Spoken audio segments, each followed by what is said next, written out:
Yo, what is up guys? Welcome to another Wild Rift video, and in today's video I'll be making a tier list for every single role in the game. And this time, let me just say that between the last tier list and this tier list, I actually played so many champions, so many different champions, and that really changed my opinion about certain champions. Like, I really found some champions that are way better at solo carrying games. Like, this is a solo queue tier list, by the way, and I've really made a lot of changes. So, enough about the talk. Let's immediately get into it. The thing is, some things haven't changed, which is Fiora and Gragas. Guys, I can still absolutely hard carry with these two champions. It's insane how broken they are. Like, in the Baron lane, they're so damn powerful. You know what another champion is that is equally or maybe even stronger than them? It's Pantheon. But why is Pantheon in the S tier and not above them? Because I'm saying that he's stronger than them. Let me tell you the single reason that Pantheon is not in the S plus tier, and that is his solo carry potential. He has the most broken early game in the game. It's absolutely incredible how strong it is, but when you reach the late game, he cannot carry anymore.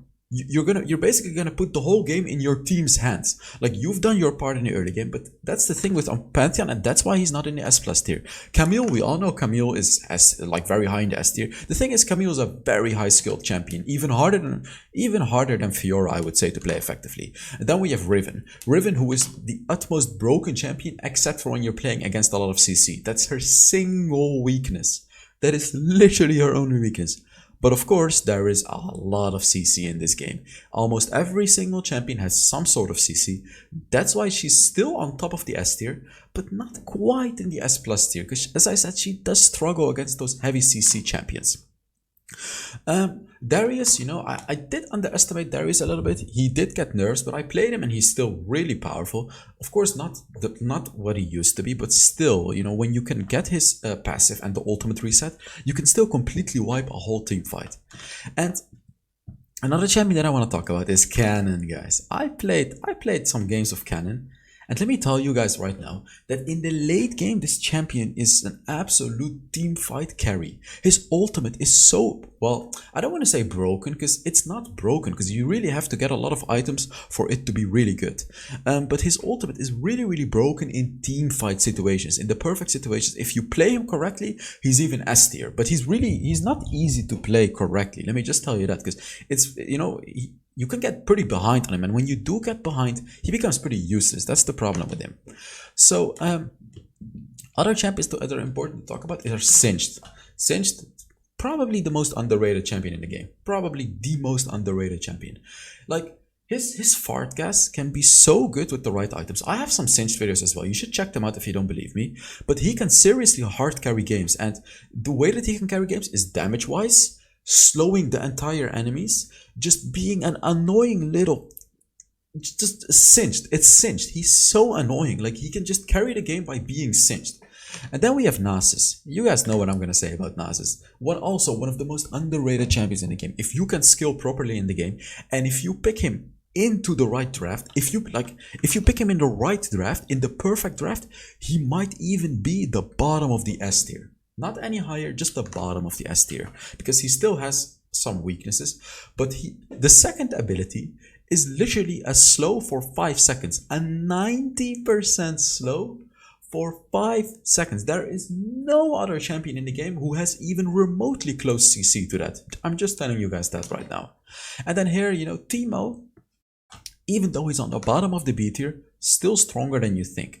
I'm trying to find workarounds with Teemo, because I'm trying tank Teemo, hybrid Teemo, things like that, because full AP Teemo is not really worth it with the nerfs. It's just not, because you're way too squishy. So I'm testing out some stuff. We'll see if it's gonna work or if it's not gonna work, and I'll bring you guys a Teemo video very soon.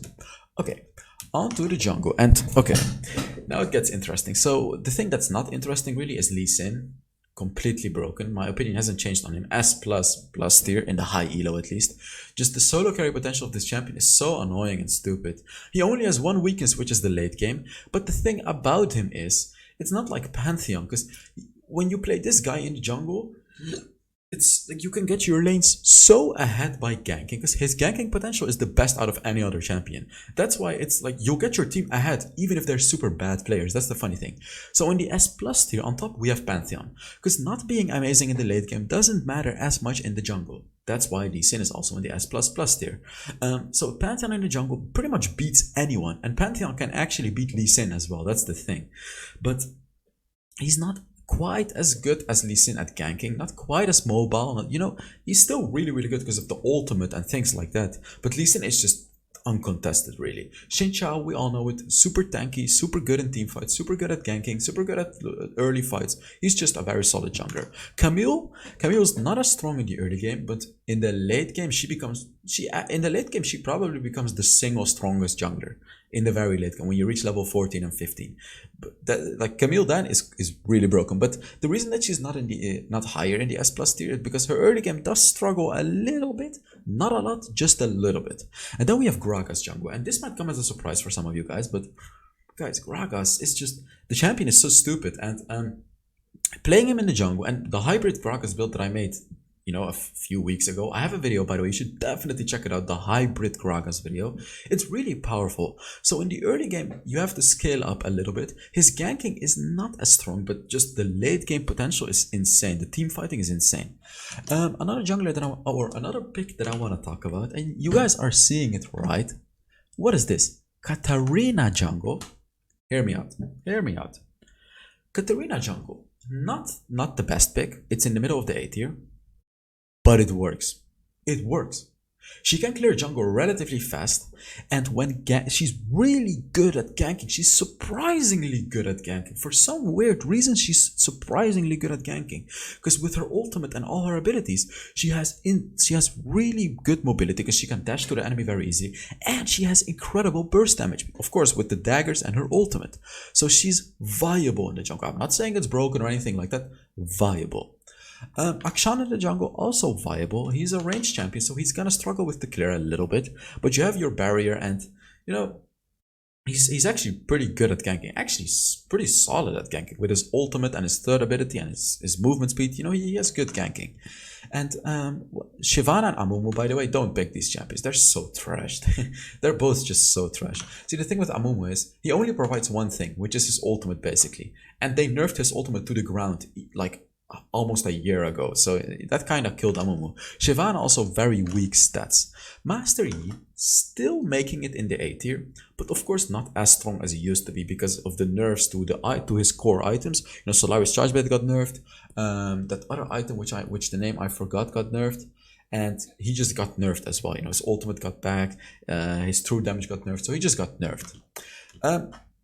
The hero of the burst champions, Kha'Zix, Rengar, you know, they can carry the game late game. They're very strong, but both their early games got nerfed, so they're going to be struggling against the top tier junglers. The new champion, Nunu, and Willem, shouldn't forget Willem, is very strong in the jungle. It has really good ganking. It can outsmite everyone, but the thing that it lacks is just sustainable damage. It doesn't really do a lot of sustained damage, so you do have to, you know, let your team do that.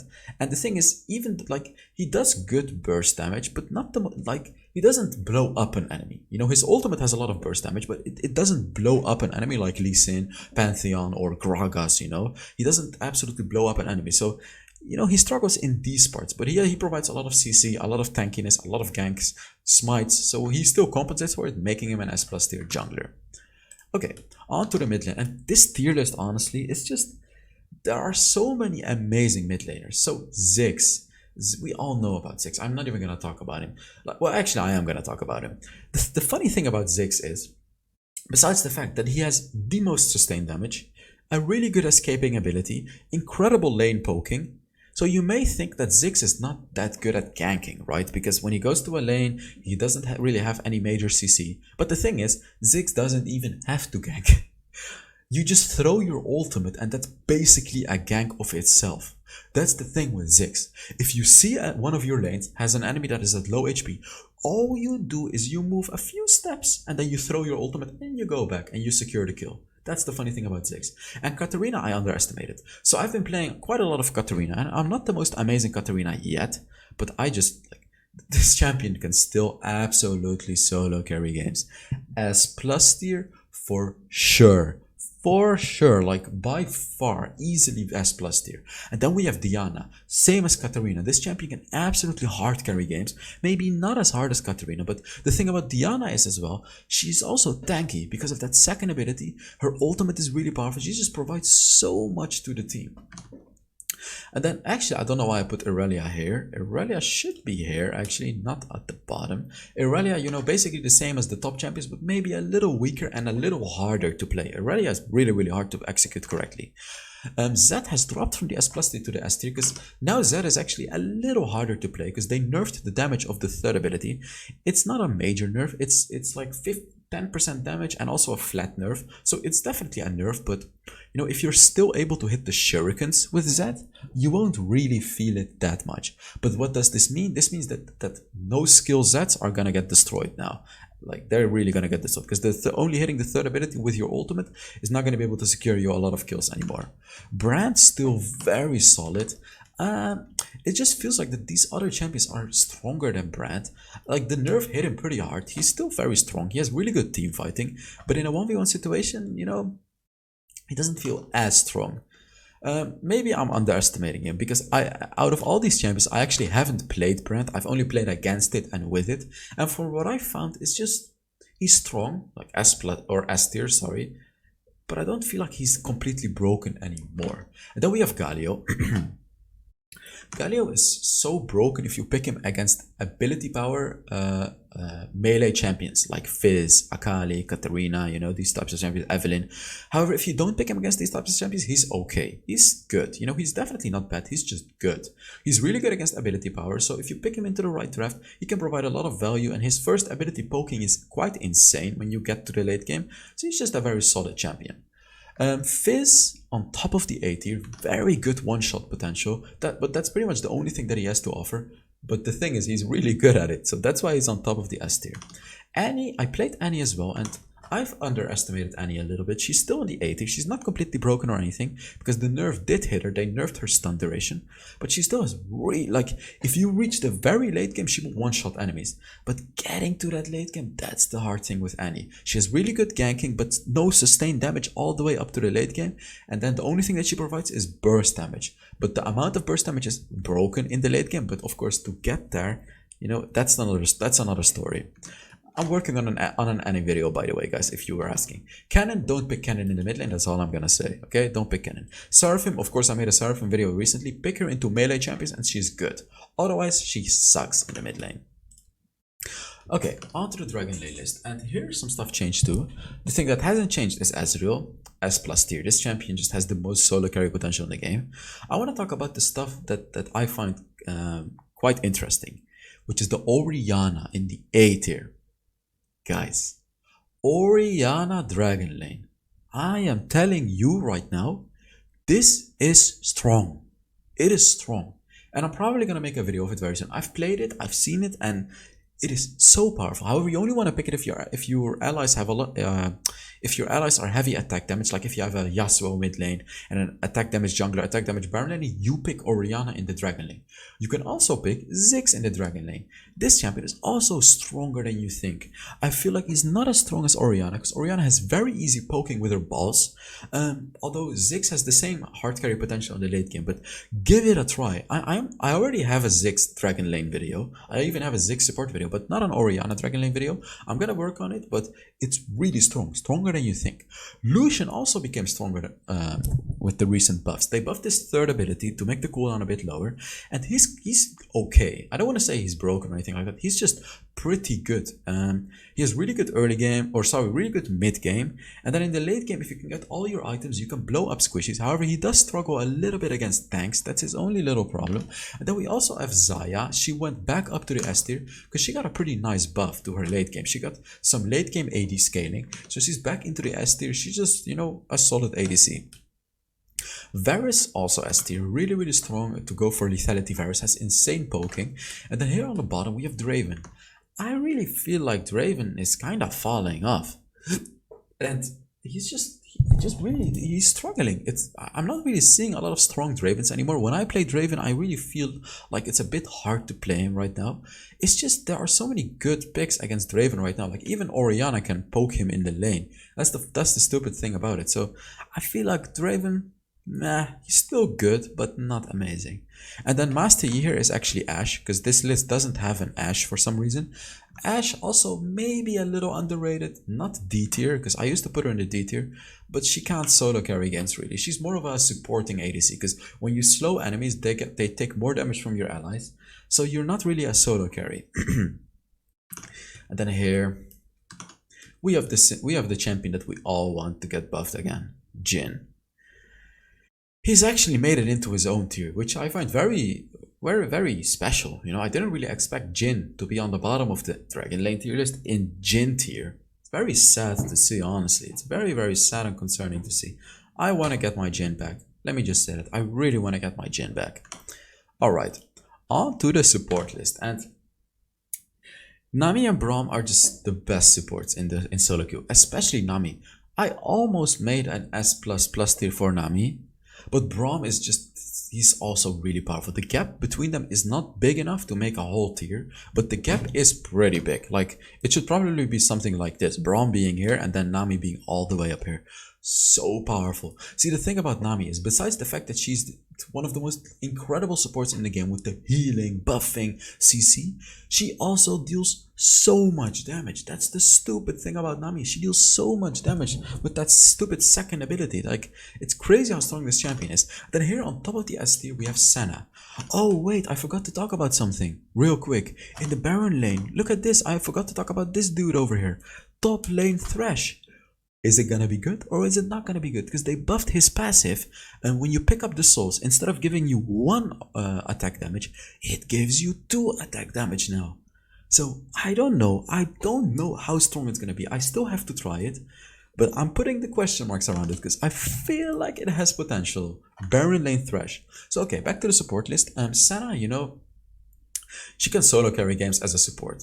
She can deal the most damage as a support in a game. There is no other support, except for Brand maybe, that can outdamage a Senna in a game. Because if you get to the late game with Senna, and if you're a good Senna, you will deal so much damage with her. You can even deal the most damage in your whole team.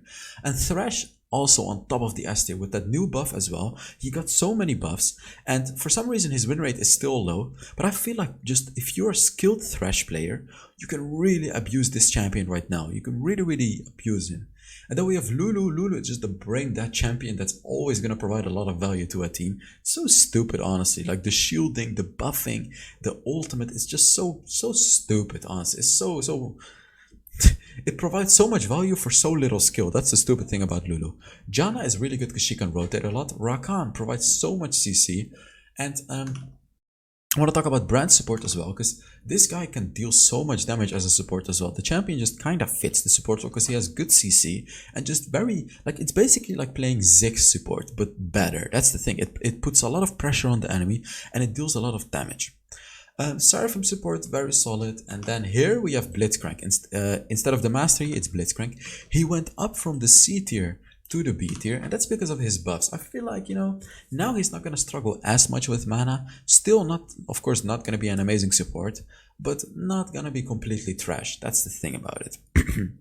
So yeah, that was it about the tier list video. Thank you guys so much for watching. I really hope you enjoyed the video.